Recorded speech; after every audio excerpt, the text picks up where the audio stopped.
You are watching Grace Television.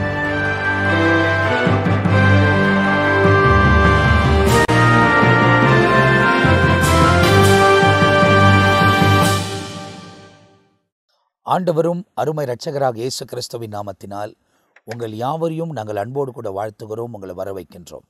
தேவனுடைய பெரிதான கிருபையால் நித்திய ஜீவன் என்ற இன்னொரு பகுதியில் உங்களை சந்திப்பதில் எனக்கு மிகுந்த சந்தோஷமாக இருக்கிறது. தொடர்ந்து வசனங்களை ஆராய்வதும், வசனத்தை வாசிப்பதும், வசனத்தை தியானிப்பதும், தேவ சமூகத்தில் இருந்து இவைகளெல்லாம் செய்வது எனக்கு ரொம்ப சந்தோஷம். தொடர்ந்து அநேக காரியங்களை ஆண்டவர் நமக்கு வெளிப்படுத்தி கொண்டே வருகிறார். இந்த வசனத்தின் காரியங்களிலே நாம் வாழும்போது நிச்சயமாக வசனமாகிய இயேசு இந்த உலகத்துக்குள் வரும்போது அவரோடு கூட வசனத்தில் தரித்திருக்கிறவர்கள் அவரோடு கூட சேர்க்கப்பட போகிறவர்கள். வார்த்தையோடு கூட இணைய போகிறது. எனவே அந்த வார்த்தை என்ற வசனத்தில் நாம் நடக்க வேண்டும் என்ற ஒரு காலகட்டாயத்தில் நாம் வாழ்ந்து கொண்டிருக்கிறோம். எனவே தேவ சமூகத்தில் அவர் நாமத்தை மகிமைப்படுத்தும்படியாய் நம்மை நாமே அர்ப்பணித்துக் கொள்ளும் போது உண்மையாகவே ஆண்டவர் நம்முடைய வாழ்க்கையில் மேன்மையான காரியங்களை செய்து அற்புதமான விதத்தில் நம்மை வழிநடத்துவதற்கு அவர் சர்வ வல்லமை உள்ள தேவனாயிருக்கிறார். எல்லா குறைகளும் நீக்கி நிறைவை தருவார். அற்புதமான பாதையில் தொடர்ந்து நம்மை வழிநடத்தி முன்னேறி கடந்து போவதற்கு தேவன் உதவி செய்வார். கடந்த எபிசோடில் நாம் ரெவரண்ட் ஜான் பீட்டர் ஐயாவோடு கூட உட்கார்ந்து இந்த நித்திய ஜீவன் நிகழ்ச்சியில் அநேக வசனங்களை நாம் தியானித்திருக்கிறோம். ரட்சிப்பை குறித்தும், ஞானஸ்தானத்தை குறித்தும், வசனத்தை கீழ்ப்படிந்து நடப்பதை குறித்தும் ஏராளமான காரியங்கள் நமக்கு துல்லியமாய் போதிக்கப்பட்டிருக்கிறது. ஏன்னா முடிவு பறிந்து நிலைத்து நிற்கணும், அதுதான் ரொம்ப முக்கியமான விஷயம். நாம் கிறிஸ்துவை ஏற்றுக்கொண்டது ஒரு பக்கம் நல்லது, வசனத்தின்படி வாழ முயற்சி எடுப்பது நல்லது, ஆராதிப்பது, ஜெபிப்பது, பாடுவது, ஊழியங்களில் பங்கு பெறுவது, எவ்வளோ பாடுகள் வந்தாலும் தேவனுக்காக வாழுகிறது எல்லாம் ரொம்ப நல்லது. ஆனால் முடிவு பரிந்தும் நிலைத்திருக்க வேண்டும் என்பது தான் வேதம் நமக்கு சொல்லப்பட்டிருக்கிற விஷயம். எனவே வசனத்தில் நாம் நிலைத்திருக்க வேண்டுமானால் இரவும் பகலும் இதில் தியானமாக இருக்க வேண்டும் என்பதை நாம் தியானித்திருக்கிறோம். ஏன்னா வசனத்தை நாம் வாசிக்க அந்த வசனத்தில் உள்ள தேவ வல்லமை நமக்குள்ள தேவன் கட்டளையிடும் போது அந்த வல்லமை நிமித்தமாய் தேவனோடு கூட இணைந்து செயல்படுவதற்கு ஆண்டவர் உதவி செய்வார். இந்த நிகழ்ச்சியிலும் தொடர்ந்து நம்ம மத்தியில் வசனங்களை தியானிப்பதற்காக பிஷப் ரெவரண்ட் பென்னி ஐயா அவர்கள் நம்ம மத்தியில் வந்திருக்கிறாங்க. அவங்களுக்காக நான் கர்த்தரை துதிக்கிறேன். ஒரு நல்ல தேவனுடைய ஊழியக்காரர், பல இடங்களில் கடந்து போய் தேவனுடைய நாமத்தை மகிமைப்படுத்துகிறாங்க. அநேக நிகழ்ச்சிகளில் நம்மோடு கூட இணைந்து தொடர்ந்து வசனத்தை தியானிப்பதற்கு நமக்கு உதவி செய்கிறாங்க. ஆழமான வசனங்களை சொல்ல அவங்களுக்கு ஏறக்குறைய 68 ஆண்டுகள் ஆகிறது. ஏறக்குறைய 40 வருஷத்துக்கு மேலே ஊழிய அனுபவங்கள். தொடர்ந்து தேவன் வழிநடத்தி கொண்டு வருகிறார். எத்தனையோ பட்டணங்களுக்கு, கிராமங்களுக்கு, பல மிஷினரி பயணங்களுக்கு பல ஊழியங்களை செய்து முடித்திருக்கிறவர்கள். அப்போது அவ்வளோ முதிர்ச்சியாய், அதாவது தேவனுடைய வசனத்தில் தேறினவராய் அவர் தேவனுடைய வசனத்தை பேசக்கூடியவர். நிறைய நிகழ்ச்சிகளில் நம்மோடு கூட பேசியிருக்கிறார். ஆனால் இந்த நிகழ்ச்சியிலும் நம்மோடு கூட இந்த நித்திய ஜீவன் நிகழ்ச்சியில் அவங்க பங்கு பெற்றிருப்பது எனக்கு மிகுந்த சந்தோஷமாக இருக்கிறது. தொடர்ச்சியாய் அவங்க மூலியமாய் கர்த்தர் நம்மோடு கூட பேச போகிறார். இந்த நிகழ்ச்சிக்கு அவங்களை நாங்கள் அன்போடு கூட வரவேற்கிறோம். Praise lord pastor. தொடர்ந்து கொஞ்சம் சில நாட்களுக்கு பிறகு நாம் மீண்டும் உட்கார்ந்து வசனங்களை தியானிப்பதற்கு தேவன் உதவி செய்கிறபடியால் நான் கர்த்தரை ஸ்தோத்திரிக்கிறேன் பாஸ்டர். ஏன்னா ஏற்கனவே இந்த நித்திய ஜீவன் நிகழ்ச்சியில் நிறையா காரியங்களை பேசுவதற்கு கர்த்தர் கிருபை தந்தார். ஏன்னா நித்திய ஜீவன் தான் ரொம்ப முக்கியமான ஒரு காரியம். மனுஷன் ஆண்டவர் உருவாக்குனதுக்கே காரணம் அவன் நித்தியமான ஒரு பிறவியாய் நித்தியமான ஒரு மனிதனாய் வாழ்வதற்கு தான் ஆதாம் ஏவாளை கர்த்தர் உருவாக்கினார். ஏன்னா தன்னை போல உருவாக்கினார். ஏன்னா ஒரு காரியத்தை நம்ம ஏற்கனவே பதிவு பண்ணியிருக்கிறோம். அப்படின்னாக்கா மீன்கள் உருவாக்கப்படும் போது ஆண்டவர் கடலுக்கு, சமுத்திரத்துக்கு கட்டளையிட்டார், மீன் உண்டாகிவிட்டது. அதுக்கப்புறமா பூமி மண்ணுக்கு கட்டளையிடுகிறார், எல்லா விளைச்சல்களும் உண்டாகுகிறது. ஆனால் மனுஷனை உண்டாக்கும் போது மாத்திரம் கர்த்தர் தன்னை பார்த்து பேசினார், ஏன்னா அவன் சாயலாகவே வர வேண்டும் என்று. அப்போது ஒரு காரியத்தில் என்ன சொல்லப்பட்டிருக்கிறது அப்படின்னு சொன்னாக்கா, மீன் இல்லை, அதாவது தண்ணீர் இல்லாமல் மீன் வாழ முடியாது. தண்ணீர் வெளியே எடுத்த உடனே மீன் மரித்து போகிறது. அதே நேரத்தில் ஒரு செடியோ ஒரு மரமோ மண்ணிலிருந்து நாம் எடுத்து விட்டோமானால், அப்ரூட் பண்ணிட்டோம் அப்படின்னு சொன்னாக்கா அது உடனே காய்ந்து போகிறது. ஏன்னா அது மண்ணில் தான் வளரும் போது அதனுடைய வேர்கள் ஆழமாக போகும்போது அது செழிப்பான ஒரு மரமாக இருக்க முடியும். நம்ம பட்டணத்தில் இல்லை பெங்களூரில் பக்கத்தில் இருக்கிற பட்டணத்தில் நம்ம பார்க்கும்போது 150 வருஷம் மரம், 200 வருஷம் மரம், 300 வருஷம் மரம்லாம் இருக்கிறத இந்த லால்பாக்கில் நிறைய இடத்துல வந்து போர்டோடு போட்டு வச்சுருக்கிறத பார்க்குறோம். அது மண்ணின் சத்துவத்தினால் வாழுகிறது. அதுலேருந்து எடுத்துட்டோம்னா அது காஞ்சி போகுது. அதே போல் மனிதன் எப்போது தேவனோடு கூட டிஸ்கனெக்ஷன் ஆகுதோ அவன் மரிக்கக்கூடியவனாய் மாறிவிடுகிறான். அப்போ அந்த மரணத்திலிருந்து மீட்க முடியாய் தான் இயேசு இந்த உலகத்துக்குள் வந்தார். என மனுஷன் பாவம் செய்து தேவ மகிமை அற்று போனான் என்று. அப்போ நித்திய ஜீவன் ரொம்ப முக்கியமான விஷயம். ஏன்னா நமக்கு யோவான் 3:16 சொல்லப்பட்டிருக்கிறது, தேவன் தன்னுடைய ஒரே பேரான குமாரனை விசுவாசிக்கிறவன் எவனோ அவன் கெட்டு போகாமல் நித்திய ஜீவனை அடையும்படி அவரை தந்து உலகத்தில் இவ்வளவாய் அன்பு கூர்ந்தார் என்று சொல்லப்பட்டிருக்கிறது. அப்போது அப்படி அந்த வசனத்தில் நித்திய ஜீவன் என்று தான் இயேசு இந்த உலகத்துக்குள் வந்திருக்கிறார். ஆகையால் தான் கடந்த 3 வருஷங்களில் இந்த நித்திய ஜீவன் நிகழ்ச்சியை தொடர்ந்து வழங்குவதற்கு தேவன் உதவி செய்கிறார். அப்போ இந்த நித்திய ஜீவனுக்குள்ளே பிரவேசிப்பதற்காக நிறைய ஆலோசனைகளை நாம் தொடர்ந்து கொடுத்துக்கிட்டே வரோம். இன்னைக்கு என்ன அவங்களோட கூட பேச போகிறோம் பாஸ்டர்? ஆமென். ஆண்டவராகிய இயேசுவின் நாமம் மகிமைப்படுவதாக. இப்போது நாம் கடைசி காலத்தில் இருக்கிறோம். ஆண்டவர் மனிதனின் மூலமாய் செய்ய வேண்டிய காரியங்கள், மனிதனுக்கு செய்ய வேண்டிய காரியங்கள் செய்யக்கூடிய ஒரு காலத்துக்குள்ள வந்துட்டோம். அது என்னன்னு கேட்டா, ஆதியாகமம் 3வது அதிகாரம் 15வது வசனத்தின்படி, உனக்கும் ஸ்திரீக்கும் உன் வீட்டுக்கும் அவள் வீட்டுக்கும் பகையை உண்டாக்குவேன் அப்படின்னு சொல்லிட்டு அங்கேயே நித்திய ஜீவனை குறித்த ஒரு வெளிப்பாடு அங்க கொடுத்துட்டார். இப்போ நீங்க சொன்ன மாதிரி வேதத்திலே ஒரு கீவேர்டு அப்படின்னு சொன்னால், திறவு வார்த்தை என்று சொன்னால் யோவான் 3:16.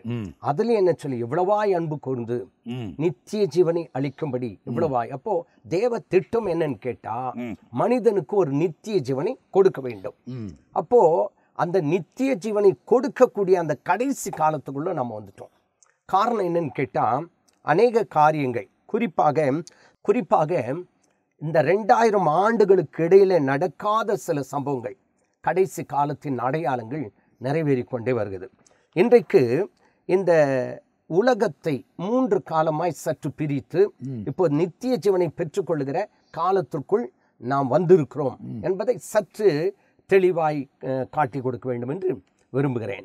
உதாரணமாக சொல்ல வேண்டும் என்று சொன்னால், உலகத்தை தேவன் படைக்கும்போது வெட்டாந்தரை உருவாக கடவுது, பூமி உருவாக கடவுது என்று சொல்லி பூமியை உருவாக்கி, அந்த பூமியை என்ன பண்ணாரு, எல்லாத்தையும் உருவாக்கிட்டு அந்த 4 ஆண்டவர் என்ன பண்ணாரு, ஆசீர்வதித்தார் என்று பார்க்கிறோம்.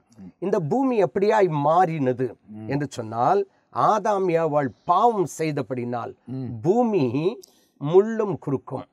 அப்படின்னா ஏன்னா ஆதாம் நிமித்தமாய் பூமி சபிக்கப்பட்டது. ஏன்னா அதில் ஒரு விஷயத்தை நான் வாசிக்கும் போது ரொம்ப தெளிவாக என்ன சொல்லப்பட்டதுன்னா, ஃபஸ்ட்டு வந்து சர்ப்பம் வந்து ஏவாளை வஞ்சிக்குது. ஏவாள் வந்து அந்த பழத்தை சாப்பிட்றாங்க, கொண்டு வந்து ஆதாம் கிட்ட கொடுக்குறாங்க, ஆதாமும் சாப்பிட்றாரு. ஆண்டவர் வந்து மாலை நேரத்தில் வரும்போது ஒளிஞ்சிட்டு இருக்கிறாங்க. அப்போது யார் உங்களுக்கு நிர்வாணியாக இருக்கிறது சொன்னது அப்படின்னா, நீர் தந்த ஸ்திரீயானவள் எனக்கு அந்த பழத்தை கொடுத்தா, அதாவது நான் புசிக்க வேண்டாம் என்று விளக்கின கனியை நீ புசித்தாயோ ஆமா அப்படின்னு கேட்கும்போது, அவன் நீர் தந்த ஸ்திரீ அப்படின்ட்டு சொல்லாம, தேவரீர் தந்த ஸ்திரீயானவள் கொடுத்தால் நான் புசித்தேன். அப்போ பழி யார் மேலங்க? அதுதான் அங்க சொல்றாரு. அங்க அப்போ ஸ்திரீயை பார்த்து சொல்றாரு. இல்லைங்க, அங்க இன்னொரு ரகசியம் இருக்கு. தேவரீர் தந்த ஸ்ரீ அப்படின்னு சொன்ன பிறகு பழி யார் மேல போடுறான் அப்படின்னு கேட்டா, தேவன் பேர்ல தான் போடுறான். ஏன்னு கேட்டா வசனம் தெளிவா இருக்கு, தேவரீர் தந்த ஸ்ரீயானவள். அப்போ பழி யாரு? நீ கொடுத்தல்ல, நீ கொடுத்த ஸ்ரீயானவள் எனக்கு கொடுத்தாள். அப்போ முதல் பழி ஆண்டவர் மேலேயே. இன்னைக்கு அன்னைக்கு போட்ட மாதிரி தான் இன்னைக்கு அநேகர் என்ன பண்றாங்க, ஆண்டவர் மேல பழி போடுறாங்க. இந்த தப்பு பண்ணிட்டு, ஆண்டவனுக்கு கண்ணு இல்லையா, ஆண்டவர் ஏன் எனக்கு உதவி செய்யல அப்படின்னு ஆண்டவர் மேல பழி சொல்றாங்க. இப்போ அடுத்து ஸ்ரீகிட்ட கேட்கிறார். அதான் நீங்க இப்ப சொன்னீங்க, ஏன் இப்படி செய்த அப்படின்னு கேட்கிறாரு. ஏன் இப்படி செய்த நீ அப்படின்னு கேட்கிறாரு. சர்பம் என வஞ்சித்தது. அப்போ சர்பத்தை பார்த்து ஆண்டவர் சபிச்சிடுறாரு. முதல் சர்பத்தை சபிக்கிறாரு. நீ உன் வாழ்நாள் முழுதும் மண்ணை தின்னுவ, நீ ஒன்று கால் இருக்காது, நீ மண்ணிலேயே போவன்ற சபிச்சிடுறாரு. அடுத்தது ஸ்திரீயானவுக்கு வர்றார். வந்துட்டு நீ பிள்ளை பிறக்கும் போது ரொம்ப மிகுந்த கர்ப்ப வேதனையோட கூட நீ பெறுவாய் என்று ஸ்திரீயை சபிக்கிறார். மூணாவது ஆதாமை பார்த்து, ஆதாம சபிக்கல, உன் நிமித்தமா இந்த பூமி சபிக்கப்பட்டிருக்கும். அப்போ முதல் சாபம் ஆண்டவரே இடுறார். ஆமாம். முதல் கர்ஸ் யார் இடுறதுன்னா ஆண்டவரே இடுறது. அதுக்கு ஒரு காரணம் இருந்துச்சு. இவங்க தப்பு செஞ்சதுக்காக காரணம் இருந்துச்சு. ஏன்னா நீதிமொழிகளில் நமக்கு 26ஆம் அதிகாரத்தில் சொல்லப்பட்டிருக்கிறது, காரணம் இல்லாத இட்ட சாபம் தங்காது அப்படின்னு சொல்லப்பட்டிருக்கு. அப்படின்னா காரணத்தோடு கூட எந்த சாபம் இட்டாலும் அந்த சாபம் தங்கும் என்பது அர்த்தம் அதுக்கு. இப்போ ஆண்டவர் நீ செய்தது நிமித்தமாய் உன் நிமித்தமாய் இந்த பூமி சபிக்கப்பட்டிருக்கும். அப்போ முதலாவது ஆண்டவர் உருவாக்கி சரி பண்ண பூமி. சாத்தான் எல்லாவற்றையும் அவன் ஒரு மாதிரி செயலற்று போக பண்ணின்னு இருந்தான் அவன் தள்ளிட்ட பிறகு. ஏன்னா பூமியானது ஒழுங்கினமாகவும் வெறுமையாக இருந்ததுன்னு தான் நமக்கு சொல்லப்படுது. அதை சரி பண்ணிட்டு இவன் கிட்ட கொடுத்தாரு. ஆனால் அதை சரியாக இவன் பராமரிக்காததுனால பூமி அவன் நிமித்தமாக சபிக்கப்பட்டது. அப்போ முதலாவது அந்த ஆண்டவர் படைத்த பூமி ஆண்டவராலே என்ன பண்ணப்படும்? சபிக்கப்படும். அது காரணம் யாரு? மனிதன் பாவம். அதன் பிறகு அப்படியே வரும்போது குறிப்பாக நாம் 2 பேதுரு 3வது அதிகாரத்தை எடுத்துக்கொள்வோம் என்றால் 2 பேதுரு 3வது அதிகாரத்தில் சில சம்பவங்கள் வாசிக்க முடிகிறது. 2 பேதுரு 3வது அதிகாரம் 5வது வசனத்தை வாசிங்களேன் நீங்க. For this they willfully forget that by the word of God the heavens were of old and the earth standing out of the water. அப்போ இந்த வசனத்துல in the water. அப்போ இந்த வசனத்தில் பார்க்கும்போது பூர்வ காலத்தில் தேவனுடைய வார்த்தையினாலே வானங்களும் ஜலத்தினின்று தோன்றி ஜலத்தினாலே நிலைத்து கொண்டிருக்கிற பூமியும் உண்டானவென்பதையும். அப்போ தேவனால தான் என்ன பண்ணுச்சான் முதலாவது பூமி உண்டானது அப்படின்னு பார்க்கிறோம். 2வது பார்க்கும்போது அடுத்த 6வது வசனம் பாருங்க. இப்போது இருந்த உலகம் ஜலப்பிரயத்தினாலே அழிந்தது என்பதையும் என்ன பண்றாங்களாம் அறியாமல் இருக்கிறார்கள். அப்போ ஆண்டவர் என்ன பண்றாரு? உருவாக்கின பூமி. அதன் பிறகு 2வது பார்த்தீங்க அப்படின்னு சொன்னா ஜலப்பிரளயத்தினால் என்ன பண்ணது? அழிக்கப்பட்டது என்பதை அறியாமல் இருக்கிறார்கள். அப்போ பூமி உருவாக்கப்பட்டது, தேவனால் சபிக்கப்பட்டது. இல்லை இப்படி நம்ம ஒரு மாதிரி லிஸ்ட் அவுட் பண்ணோம்னாக்கா ஆண்டவர் ஆதியில் வானத்தையும் பூமியும் உருவாக்கி ரொம்ப அழகாக தான் வச்சுருந்தாரு. அதை முதல் முறை சாத்தான் சீர்கொழிச்சான். அதாவது எல்லாவற்றையும் ஒழுங்கினப்படுத்தினான். அதை தேவன் ஒழுங்குபடுத்துகிறார். ஏன்னா நம்முடைய ஆண்டவர் ஒழுங்கின் தேவன். அதை தான் நம்முடைய வாழ்க்கையிலும் கர்த்தர் எதிர்பார்க்கிறார். அதாவது எல்லாம் ஒழுங்கான முறையில். அதாவது இப்போது இந்த காரியத்தெல்லாம் பேசும்போது பாஸ்டர் வருகை குறித்து பேசும் போதோ நித்தியத்தை குறித்து பேசும் போதோ அப்போ நாங்கள் ஏன் ஒரு மாதிரி சிரிக்கக்கூடாதா? நாங்கள் ஏன் எப்போவுமே ஸ்ட்ரிக்டாக தான் இருக்கணுமா? நாங்கள் ஏன் எப்போவுமே இப்படி தான் நடக்கணுமா அப்படின்றது சில பேருடைய கேள்வி. ஆனால் நான் என்ன சொல்லுவேன்னா எல்லாவற்றையும் செய்யலாம், நீங்கள் நீதியான முறையில் செய்யணும். ஆமாம், அநீதியான வழிக்கு நீங்கள் கடந்து போக எல்லாவற்றையும் அனுபவிக்க எனக்கு அதிகாரம் ஆனால் எல்லாம் எனக்கு தகுதியானதை தான் என்ன பண்ணணும் செய்யணும். ஆண்டவர் சிரிக்க கூடாதுன்னு சொல்லி எப்போதும் சந்தோஷமா இருங்கள் என்று மறுபடியும் சொல்லுகிறேன் என்ற வார்த்தை இருக்கு. அதே நேரத்துல என்னுடைய சமாதானத்தை உங்களுக்கு வைத்து போறேன். சந்தோஷமா இருங்கன்றதுல கூட பாஸ்டர் மற்றவங்க அழிக்கப்படுறதுல நம்ம சந்தோஷமா இருக்க கூடாது. ஆமா, மற்றவங்க அவங்க இப்படி ஆயிட்டாங்கன்றது சந்தோஷம் நமக்கு இருக்கக்கூடாது. நம்மள ஆண்டவர் நடத்துகிற விதத்துல பிள்ளைகள் நடுவில், பெற்றோர்கள் நடுவில், நம்ம சுத்தி இருக்கிற நம்முடைய நண்பர்களின் நடுவில் ஆண்டவர் நம்மளை வைத்திருக்கிற காரியங்கள், நம்ம ஒருவருக்கு ஒருவர் பேசிக்கொள்ளுகிற காரியங்கள், அந்த சந்தோஷத்துல நம்ம கடந்து போகலாம். ஏன்னா நிறைய பேருக்கு இந்த காலத்துல என்ன சந்தோஷம் தெரியுமா? மற்றவங்க அழிக்கப்படுறதுல ஒரு சந்தோஷம், மற்றவன் விழுந்து உடையகிறதுல ஒரு சந்தோஷம். அப்படிப்பட்ட சந்தோஷங்கள் அவைகள் கூட அநீதின்றது நம்ம சொல்ல முடியும். ஏன்னா தேவ நீதிக்கு ஏற்ற மாதிரி நம்ம நடக்கணும் அப்படின்னாக்கா அவங்க தப்பு செஞ்சாங்க, நம்ம தப்பு செய்யலையா?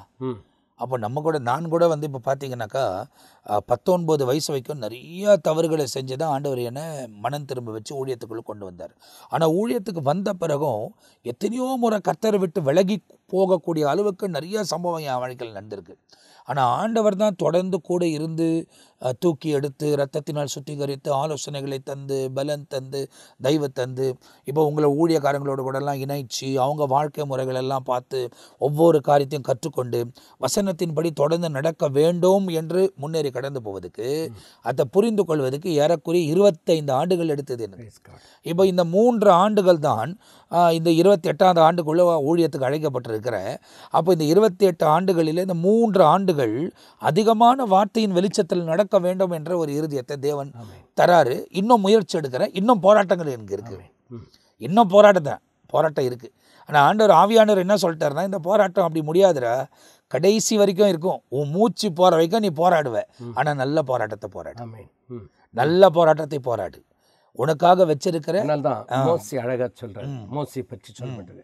அவன் என்ன செய்தானா, அனித்தியமான பாவ சந்தோஷத்தை அனுபவிக்கிறதை பார்க்கிலும் தேவ ஜனத்தோடு கூட துக்கத்தை அனுபவிப்பதே நலம் என்று அனுபவிக்கிறது. இனி வரக்கூடிய பலன்கள் மேல் நோக்கமா, இதுதான் நமக்கு தேவை. அதுதான். அப்ப இனி வருகிற பலன் என்ன, அதை தான் நோக்கி பார்க்கணும். இப்போ நம்ம வாசித்த இந்த வசனத்துல முதலாவது என்ன செய்தான், பூர்வ காலத்திலே தேவனுடைய வார்த்தையினாலே வானங்களும் ஜலத்தினின்று தோன்றி ஜலத்தினாலே நிலை கொண்டிருக்க பூமியையும் உண்டாக்கினார் அப்படின்றத அங்க வசனத்துல வாசிச்சோம். அதுக்கு அடுத்து அந்த பூமி என்ன ஆனது அப்படின்னு 6வது வசனத்துல பாருங்களேன்.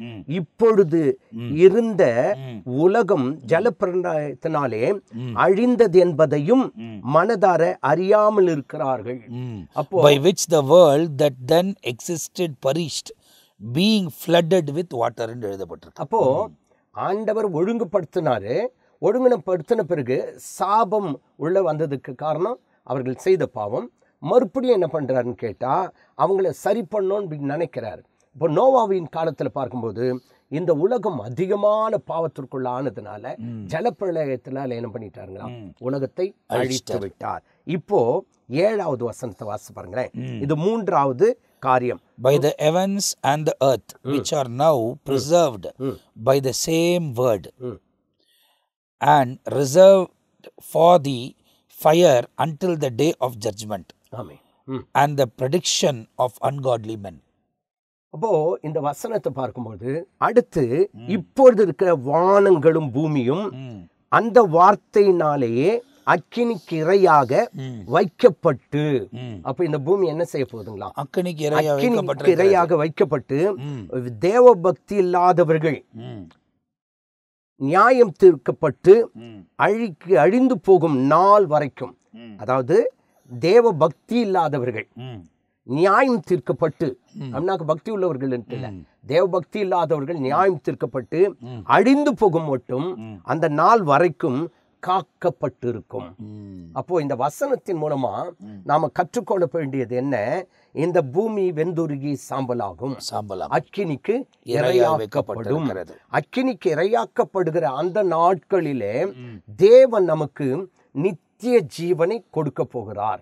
காரணம் என்ன அப்படின்னு சொன்னா, வசனம் நாம் யோவான் 14வது அதிகாரம் 1வது வசனத்திலே வாசிக்கும் போது, உங்கள் இருதயம் கலங்காதிருப்பதாக, தேவனிடத்தில் விசுவாசமாயிருங்கள், என்னிடத்திலும் விசுவாசமாயிருக்கிறேன். நான் உங்களுக்காக ஒரு ஸ்தலத்தை ஆயத்தம் பண்ண போகிறேன். நான் போய் ஒரு ஸ்தலத்தை ஆயத்தப்படுத்தின பிறகு நான் வந்து நான் இருக்கிற இடத்துல நீங்களும் இருக்கும்படி உங்களை என்னிடத்தில் அழைத்து கொண்டு போவேன். அப்போ இந்த பூமி என்ன செய்யப்பட போகிறது, அக்கினிக்கு இரையாக வைக்கப்பட்டு இருக்கிறது. அப்போ இந்த பூமி ஏன் அக்கினிக்கு இரையாக்கப்பட்டிருக்குது அப்படின்னு சொன்னா, ஒன்று அனித்தியமானவை, இன்னொன்னு நித்தியமானவை. அப்போ இந்த உலகத்தில் இருக்கிறதெல்லாம் அனித்தியமானவைகளாய் காணப்படுகிறது. என்னெல்லாம் அனித்தியமானவை அப்படின்னு சொன்னா, உதாரணமாக சொல்ல வேண்டும் என்று சொன்னால் அரசியல். அப்ப பாருங்க, உலகம் தோன்றின நாட்கள் முதல் இந்த நாள் வரையிலும் அரசியல் நிறைய வந்திருக்கு. அரசியல் மாறிக்கொண்டே இருக்குது. அதாவது ஆரம்பத்திலிருந்தே பார்த்தோம்னா மனசாட்சியின் காலம், நியாயப்பிரமாணத்தின் காலம், அந்த நியாயப்பிரமாண காலங்களில் வந்த ராஜாக்கள், தீர்க்கதரிசிகள், இந்த காலங்கள்லாம் முடியுது. நியாயாதிபதிகள் இருக்கிறாங்க. நியாயாதிபதிகள் ராஜாக்கு பாஸ் பண்றாங்க. அதுல கடைசி நியாயாதிபதி சாமுவேல், அதுக்கப்புறமா முதல் ராஜா சவுல் வராரு. அப்ப ராஜாக்களின் காலமும் ஒரு முடிவுக்கு வந்து எல்லாமே அனித்தியமானது. அதான் எல்லாமே முடிவுக்கு வரக்கூடியவைகள். நிரந்தரமா எதுவுமே நிற்காது. எல்லாரும் மரணத்தை சந்தித்தே ஆகிறார்கள். ஏன்னா மரணம் மனிதனாலே தேர்ந்தெடுக்கப்பட்டு மரணம் வருகிறது. மரணத்தை ஜெயித்த ஒரே ஒருவர் இயேசு. அப்போ இயேசுவை பின்பற்றுகிறவர்கள் தான் மரணத்தை ஜெயிப்பார்கள் என்று எழுதப்பட்டிருக்கு. அப்போ எதுவுமே நித்தியமானவைகள் அல்ல. ஆரம்பத்திலிருந்தே பார்த்தீங்கன்னா ஆழ்ந்த எல்லாமே இன்னைக்கு காலம் சென்றிருக்கிறார்கள். அவங்களுக்கு கல்லறைகள் வைக்கப்பட்டிருக்கிறது. உலகத்திலேயே ஒரே கல்லறை திறக்கப்பட்டு வச்சிருக்கிறது இயேசு கிறிஸ்து அடக்கம் பண்ணப்பட்ட கல்லறை. அது மட்டும் இல்லாம ஆட்சி செய்த எத்தனையோ ஆட்சியாளர்கள் இருந்திருக்கலாம். ஒரு சில தலைவர்களுடைய பெயரை சொல்லிட்டு இவரை போல ஆட்சி செய்வேன், அவரை போல ஆட்சி செய்வேன்னு சொல்லுவாங்க. ஆனா கொஞ்ச காலம் தான் அவருடைய பெயர் இருக்கும். எத்தனையோ ஹிட்லர் எடுத்துங்க, பயங்கர கொடூரமான மனிதன். அவனுடைய காலங்கள், அவனை குறித்து பேசுகிற காலம் ஒண்ணு உண்டு. இப்ப அவனை நினைச்சு கூட என்ன பண்ணல, பார்க்கல. அப்படியே அநேக அரசியல்வாதிகள், அரசியல் மட்டுமல்லாதபடிக்கு மதங்கள், எத்தனையோ மதங்கள் தோன்றி இருக்குது. தோன்றப்பட்ட மதங்கள் எல்லாம் சில அழிக்கப்பட்டிருக்கிறது. நிலையாய் இருக்கிற மதம் என்று சொல்கிறத விட நம்ம கிறிஸ்தவ சமுதாயம் அல்லது சபை, அது மட்டும்தான் இப்போ நிலைத்திருக்கிற. அதாவது ஏறக்குறைய கிபி 30 ஆரம்பிச்ச இந்த காரியங்கள், திருச்சபையானது கிபி 30 ஆரம்பிச்சது, இதுவரை நடந்து வருகிறது. ஏறக்குறைய 2000 வருஷம். அதான் நான் சொல்ல போவேன் அப்படின்னாக்கா 1995 வருஷங்கள். ஏன்னா இன்னும் 5 வருஷம் போனால் தான் இயேசு கிறிஸ்து மரித்து அடக்கம் பண்ணப்பட்டு உயிரோடு எழுந்து 2000 வருஷம் ஆகும் போது இந்த 2030 வந்தா. அப்போது 1வது நூற்றாண்டில் ஆரம்பித்த திருச்சபை இந்த ஆண்டு வரை நடக்குது. நம்மெல்லாம் அந்த திருச்சபைகளை தான் இருக்கிறோம். அதுக்கு காரணம் திருச்சபையை அழிப்பதுக்கு நிறைய பேர் எழுப்பினாங்க முதல் நூற்றாண்டிலேயே. இப்போ சீஷருங்கள்லாம் எப்படி மடித்து போனாங்க, அப்போஸ்தலர்கள் எல்லாம் என்றால் கொலை செய்யப்பட்டார்கள். அப்போது அப்படியெல்லாம் அழிக்கப்பட்டும் கிறிஸ்துவத்தை ஆண்டவர் இன்னும் நிலை நிற்பதுக்கு காரணம் இது அவர் ஆரம்பிச்சிருக்கிறார். ஒருத்தனாலும் முடிக்கவே முடியாது, அவர் வந்து தான் முடிக்க போறார். ஆமாம். அப்போது நீங்கள் பார்த்தீங்கன்னு சொன்னால் அரசியல், அப்புறம் மதம், பொருளாதாரம் அப்படின்னு சொன்னால் அநேக நாடுகள், உதாரணமாக சிங்கப்பூர் எடுத்துங்களேன். சிங்கப்பூர் ஒரு குட்டி நாடாக இருந்தாலும் பொருளாதாரத்தில் இப்போது வளர்ந்துருக்குது. அது மட்டுமல்ல, அப்படிக்கு இந்த சைனாவை நீங்கள் எடுத்துக்கிட்டீங்கன்னா சவாலோடு கூட என்ன பண்ணுறாங்க, வாழ்ந்து கொண்டிருக்காங்க. பொருளாதாரம் சில நேரங்களில் பொருளாதாரம் நல்லபடியாக போகுது, சில நேரத்தில் வீழ்ச்சி அடைகிறது. எல்லாமே இந்த உலகத்தில் நிலையற்றதாய் இருக்கிறது. ஆனால் ஆண்டவராகிய தேவன் மட்டும்தான் நிலையானவராய், நிலைத்திருக்கிறவராய் அவர் காணப்படுகிறார். அப்படி இருக்கும்போது நமக்கு ஒரு நிலையான ஒரு சூழ்நிலை அவர் உருவாக்குவது தான் நித்திய ஜீவன். அப்போ அந்த நித்திய ஜீவனை கொடுப்பேன் என்று சொல்லி ஆண்டவர் என்ன பண்ணியிருக்கான்னு கேட்டா வாக்கு கொடுத்திருக்கிறார். அப்போ அநேகர் என்ன செய்யறாங்கன்னு கேட்டா அந்த நித்திய ஜீவனை பெற்றுக்கொள்ள வேண்டும் என்ற ஆசை தாகம் இருக்கிறது. அப்போ அந்த நித்திய ஜீவன் யாருக்கு கிடைக்கிறதுன்னு சொல்லி நாம ஏறக்குறைய 150 எபிசோடு முடிச்சுட்டு வந்திருக்கோம். அப்போ நான் பேசும்பொழுது ஒரு சில காரியங்கள் தேவனால் கொடுக்கப்பட்ட அந்த வார்த்தைகளை பார்க்கும்போது ஆண்டவர் யாருக்கு நித்திய ஜீவனை கொடுக்கிறார்? அவருடைய வார்த்தைக்கு செவி கொடுக்கிறவர்கள், விசுவாசிகளுக்கு நித்திய ஜீவன். இப்ப இன்னைக்கு வார்த்தைக்கு செவி கொடுக்கிறார்களா? இல்லை. அப்போ அழிவின் பாதையிலே, அதாவது வார்த்தைக்கு செவி கொடுப்பது என்பது பஸ்டர் அவங்க புரிஞ்சுக்கிட்டுக்கிற தன்மை என்ன அப்படின்னா, வசனத்தை பிரசங்கிறத கேட்டா போதும்ன்றாங்க. ஆமா. கேட்பது என்பது அதன்படி நடப்பது. ஆமா, அதன்படி நடக்கணும். அதுதான் முக்கியம். ஏன்னா இயேசு வந்து இந்த சதிசெயர், பரிசேயர்கள், வேத பாரகர்கள் இவங்கெல்லாம் பார்த்த உடனே அவர் என்ன சொல்றாருன்னா, அவர்கள் போதிக்கிறபடி செய்யுங்கள், ஆனால் அவர்கள் செய்கிறபடியே நீங்கள் செய்யாதீர்கள். அவர்கள் கரெக்டாக போதிக்கிறாங்க, ஆனால் அவர்கள் அதன்படி செய்வதில்லை. அப்போ நம்ம வந்து வசனத்தை போதிக்கக்கூடியவர்களாக இருந்தாலும் அதன்படி நாமே நடக்கக்கூடியவர்களாய் நாம் இருக்கணும். அப்போ அந்த நடைமுறைக்கு நாம் கொண்டு வந்து தான் போதிக்க வேண்டும் என்பதையும் நமக்குள்ள ஒரு நிர்ணயம் இருக்கணும். இன்னைக்கு அதே மாதிரி என்ன பண்றாங்கன்னா, வசனத்தை கேட்கறாங்க, அதன்படி நடப்பது கிடையாது. ஆமா.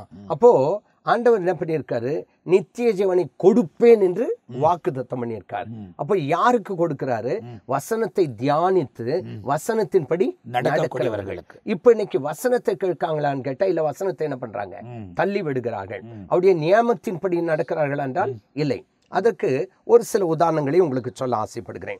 குறிப்பாக லூக்கான சுவிசேஷம் 9வது அதிகாரத்தை நீங்கள் எடுத்துக்கொள்வீர்கள் என்று சொன்னால், மனம் திரும்பிய ஒவ்வொரு என்ன பண்ணோம், பிதா குமாரன் பசுத்தாவின் நாமத்தாலே ஞான ஸ்நானம் பெறணும்னு வசனம் இருக்கு. இப்போ இந்த வசனத்துக்கு கீழ்ப்படுகிறார்களா என்று கேட்டால், அங்கே லூக்கான சுவிசேஷம் 7வது அதிகாரம் அங்கே 29வது வசனத்தை பாருங்களேன். யோவானுடைய உபதேசத்தை கேட்ட ஆயக்காரர் முதலான சகல ஜனங்களும் அவனாலே ஞானஸ்நானம் பெற்று தேவன் நீதிபரர் என்று அறிக்கையிட்டார்கள். ஆனா 30வது வசனத்தை பாருங்களேன். 7:30 வாசிக்கும் போது, பரிசேயரும் நியாய சாஸ்திரிகளும் அவனாலே ஞானஸ்நானம் பெறாமல் தங்களுக்கு கேடுண்டாக தேவனுடைய ஆலோசனை தள்ளினார்கள். அப்போ தேவனுடைய ஆலோசனை தள்ளினாங்கன்னா நித்திய ஜீவன் கிடைக்குமா? கிடையாது. வசனத்தின்படி கிடையாது. அப்போ வசனத்தை விசுவாசிக்கிறவன், தியானிக்கிறவன் தான் ரட்சிக்கப்படுவான். வசனத்தை கேட்டு அதன்படி நடக்கிறவனுக்கு தான் நித்திய ஜீவன் உண்டு. ஆனா இங்க என்ன செய்யறாங்கன்னு கேட்டா, அவனாலே ஞானஸ்நானம் எடுக்காமல் தங்களுக்கு கேடு உண்டாக தேவனுடைய ஆலோசனை தள்ளினார்கள். அப்போ இன்றைக்கு ஒரு மனிதனுக்கு நித்திய ஜீவன் வேண்டும் என்று சொன்னால் மனம் திரும்பி வேத வசனத்தின்படி என்ன செய்யணும்? ஞான ஸ்நானம் எடுக்க வேண்டும். அப்போ இங்க என்ன பண்றாங்க? அந்த தேவ ஆலோசனை தள்ளி விடுகிறார்கள் என்று பார்த்தோம். அதோடு கூட இல்லாம இன்னும் ஒரு வசனத்தையும் நாம் வேதத்திலே வாசிக்கிறோம். என்னன்னு கேட்டா, அப்போஸ்தலர் 13வது அதிகாரத்தை எடுத்துக்கொள்ளலாம். அப்போஸ்தலர் 13வது அதிகாரத்தில் 46வது வசனத்தை வாசிக்கும்பொழுது அங்கே சொல்லப்பட்டிருக்க ஒரு வார்த்தை என்ன? அப்போது பவுலும் பர்னபாவும் தைரியம் கொண்டு அவர்களை நோக்கி, முதலாவது உங்களுக்கே தேவ வசனத்தை சொல்ல வேண்டியதாக இருந்தது, நீங்களும் அதை என்ன பண்ணிட்டீங்க? தள்ளிட்டீங்க. அப்போ அவங்களுக்கு நித்திய ஜீவன் இருக்குமா? நித்திய ஜீவன் கிடைக்காது. அங்க என்ன பண்ணிட்டாங்க? ஞான ஸ்நானத்தை அதுதான் அந்த வசனத்தை அப்படியே வாஸ்தா அங்க இருக்குங்க. அடுத்த 28ல வாசிக்கிறோம். இல்ல, அதே 46ஆம் வசனத்துல என்ன சொல்லப்பட்டிருக்கு அப்படின்னா, then Paul and Barnabas grew bold and said, it was necessary that the word of God should be spoken to you first, but since you rejected the judge and judge yourself unworthy of the everlasting life, amen, அங்க behold, அதாவது turn to the Gentiles. amen, தேவ வசனத்தை சொல்ல வேண்டியதா இருந்தது, நீங்களும் அதை தள்ளிட்டீங்க. உங்களை நித்திய ஜீவனுக்கு அபாத்தராக தீர்த்து கொள்ளுகிறபடியினால் இப்போ இதோ நாங்கள் புறஜாதியார் இடத்திற்கு போகிறோம். அப்போ நித்திய ஜீவனுக்கு யாருங்க? அவங்க அபாத்திரர். அதற்கு காரணம் என்ன? அவங்க வசனத்தை தள்ளிட்டாங்க. அப்போ இன்றைக்கு நாங்கள் போதிக்கிறதான இந்த வசனத்தை நீங்கள் தள்ளுவீர்கள் என்று சொன்னால் நீங்கள் நித்திய ஜீவனுக்கு அபாத்திரர். அப்போ நித்திய ஜீவனை என்ன பண்ண முடியாது? பாத்திரமாக முடியாது, பெற முடியாது. ஆமா, அதுல ஒரு பாத்திரனா நம்ம நிற்க முடியாது. அப்ப என்ன செய்யணும்? தேவ பிள்ளைகள் சொல்லுகிற வசனத்துக்கு கீழ்ப்படிய வேண்டும். ஆனால் இவர்கள் என்ன பண்ணிட்டாங்கன்னு கேட்டா, நீங்களும் அதை தள்ளிட்டதுனால நித்திய ஜீவனுக்கு அபாத்திரர் ஆயிட்டீங்க. ஆனா அடுத்து பாருங்க, 48வது வசனம், அதே அதிகாரத்துல 48வது வசனத்துல பாருங்க, புறஜாதியார் அதை கேட்டு சந்தோஷப்பட்டு கர்த்தருடைய வசனத்தை மகிமைப்படுத்தினார்கள். நித்திய ஜீவனுக்கு நியமிக்கப்பட்டவர்கள் எவர்களோ அவர்கள் விசுவாசித்தார். அப்போ விசுவாசித்தவர்கள் யார் அப்படின்னு கேட்டா, நித்திய ஜீவனுக்காக நியமிக்கப்பட்டவர்கள். இன்றைக்கு நாமும் நித்திய ஜீவனுக்கு என்று நியமிக்கப்பட்டவர்களாக இருந்தால் நிச்சயமா வசனத்தை என்ன பண்ணுவோம்? விசுவாசிப்போம். ஆனா நித்திய ஜீவனுக்கு அபாத்திரராய் இருந்தவர்கள் வசனத்தை என்ன பண்ணிட்டாங்க? தள்ளி விட்டார்கள் என்று இங்கே வசனத்திலே வாசிக்கிறோம். எனக்கு அருமையான கர்த்தருடைய பிள்ளைகளே, அந்த நித்திய ஜீவனை தேவன் கொடுக்கிற நாள் சமீபமாய் வந்து கொண்டிருக்கிறது. ஆண்டவருடைய 2ஆம் வருகையின் அடையாளங்கள் நிறைவேறி கொண்டு வருகிறது. இயேசு சீக்கிரமாய் வரப்போகிறார் என்றதான சத்திய வசனத்தை அதிகமாய் கேட்கிறது மாத்திரமல்ல, வசனங்கள் பூமியில நிறைவேறி கொண்டும் இருக்கிறபடியினால் நாம செய்ய வேண்டியது என்னன்னு கேட்டா, வசனத்தை, கர்த்தருடைய வார்த்தையை மகிமைப்படுத்தினார்கள் என்ற வேத வசனத்தின்படி அவருடைய வார்த்தையை என்ன பண்ணும்? மகிமைப்படுத்த வேண்டும். அது மட்டுமல்ல, அப்படிக்கு அதை கேட்டு சந்தோஷப்பட்டு அப்படின்னு இருக்கு. வசனத்தை கேட்டு நமக்குள்ளே சந்தோஷம் பொங்கி வந்து அவருடைய வசனத்தை மகிமைப்படுத்தும் போது நித்திய ஜீவனுக்கு நியமிக்கப்பட்டவர்களாய் நாம் இருப்போம் என்பதற்கு எந்த ஒரு சந்தேகமும் இல்லை. அப்போ நித்திய ஜீவனை ஒருவன் பெற்றுக்கொள்ள வேண்டும் என்று சொன்னால் அவர் சொல்லுகிறபடி செய்யணும். ஆனால் பரிசேயரோ ஆயக்காரர்கள் என்ன செய்தாங்களா? அவனாலே ஞான ஸ்நானம் பெறாமல் தள்ளினார்கள். இதே போல இங்கே என்ன செய்திருக்காங்கன்னு கேட்டா, பவுலும் பர்னபாவும் வசனத்தை சொல்லும்போது, தேவ வசனத்தை அவர்கள் சொல்லும்போது என்ன பண்ணாங்கன்னு கேட்டா, அந்த வசனத்தை தள்ளினார்கள் என்று பார்த்தோம். ஆனா தள்ளப்பட்ட அந்த ஜனங்கள் வசனத்தை தள்ளினார்கள். இப்போ அந்த ஜனங்களும் தள்ளப்பட்டாங்க.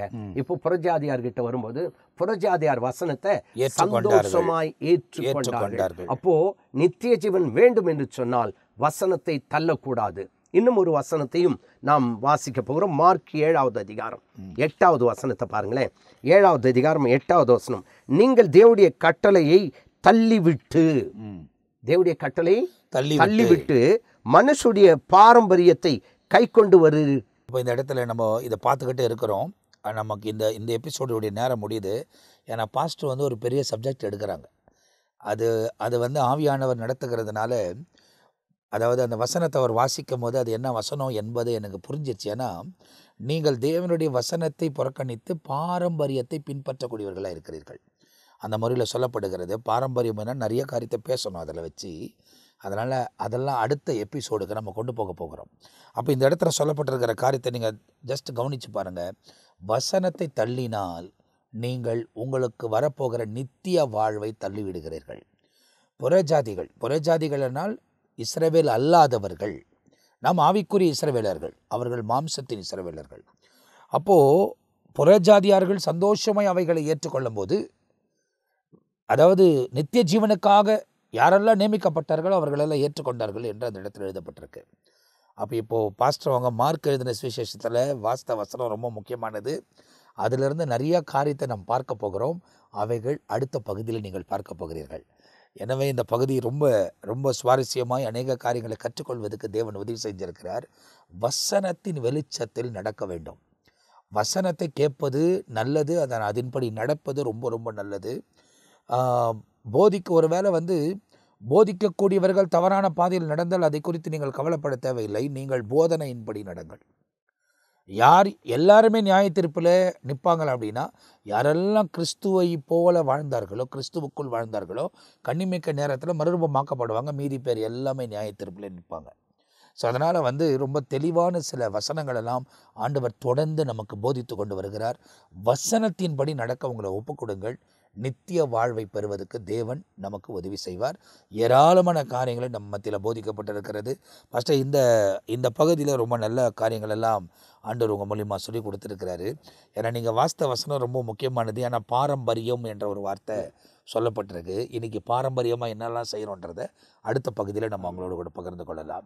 எனவே இந்த பகுதி முடிவுக்கு நாங்கள் கொண்டு வருகிறோம். தொடர்ந்து எங்களோடு கூட இணைந்திருங்கள். இதை பார்க்குற நீங்கள் மற்றவங்களோட கூட ஷேர் பண்ணுங்கள். அதே நேரத்தில் யூடியூப் சேனலை சப்ஸ்கிரைப் பண்ணி கொள்ளலைன்னா நீங்கள் சப்ஸ்கிரைப் பண்ணி கொள்ளலாம். வசனங்கள் வரக்கூடிய நோட்டிஃபிகேஷன்ஸ் உங்களுக்கு வரும். ஆனால் என்னென்னா, கிரேஸ் டெலிவிஷன் சேனலில் நிறைய நிகழ்ச்சிகளை தொடர்ந்து வழங்கி வருகிறதுனால ஒரே ஒரு நிகழ்ச்சிக்கு தான் நோட்டிஃபிகேஷன் வருகிறதா நான் கேள்விப்பட்டிருக்கிறேன். அதனால் மற்ற நிகழ்ச்சிகளெல்லாம் தொடர்ந்து நீங்கள் அந்த பேஜுக்குள்ளே போய் பார்க்க ஆரம்பித்து விட்டால் ஏராளமான வசனங்களை உங்களுக்கு நாங்கள் போதித்து வருகிறோம். ஃபேஸ்புக் பேஜ்லேயும் இருக்கிறது. தொடர்ந்து பாருங்கள். இவைகளெல்லாம் ஆண்டவர் நமக்கு கொண்டு வந்து சேர்ப்பதற்கு காரணம் நாம் நித்தியத்துக்குரியவர்களாய் மாற வேண்டும் என்ற நோக்கத்தோடு தான். எனவே மீதியான காரியங்களை அடுத்த பகுதியில் நிச்சயமாய் பார்ப்போம். அதுவரை நாங்கள் உங்கள்கிட்ட இருந்து விடை பெறுகிறோம். கர்த்தர் உங்களை ஆசீர்வதிப்பாராக. ஆமேன், ஆமேன், ஆமேன்.